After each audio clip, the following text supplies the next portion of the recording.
That's what it's all about.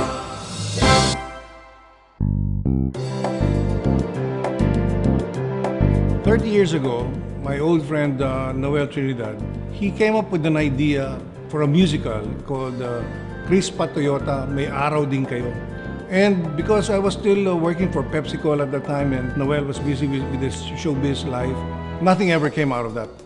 Many years later, in 2007, I was asked by Insular Life to come up with a musical about their 100 years of existence.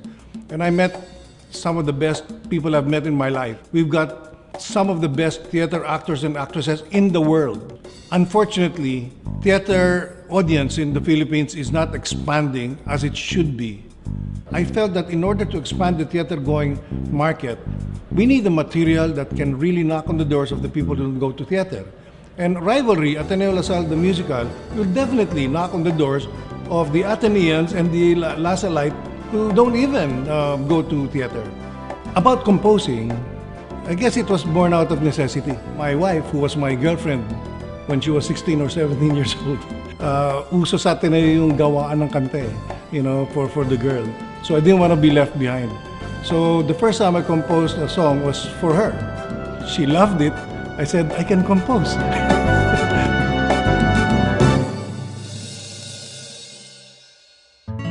He says my name.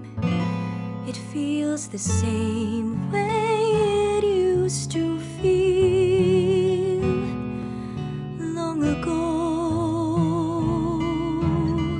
I take a look at the musical, and while words tell a story, so should the music be. I have no rules. I design the composition of the music and, more importantly, the arrangement and orchestration based on what the scene calls for and based on what the character's emotion is all about. I'm the kind of a composer who composes really line by line rather than a whole direction of how this music is going to go, because each line tells a story. The first person that really sort of influenced me is Richard Rodgers. Leonard Bernstein and West Side Story, then you have John Williams. But the person that I really got very, very influenced with, because I got to know him personally, was Burt Bacharach.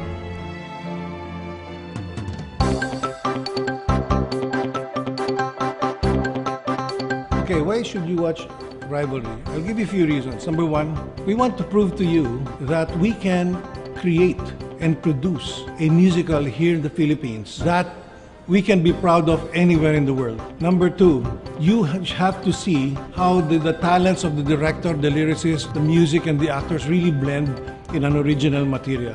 And number three, if you're Atenean and you're a La Salite, huwag kayo magpapahuli. It's gonna be fun. That's what it's all about.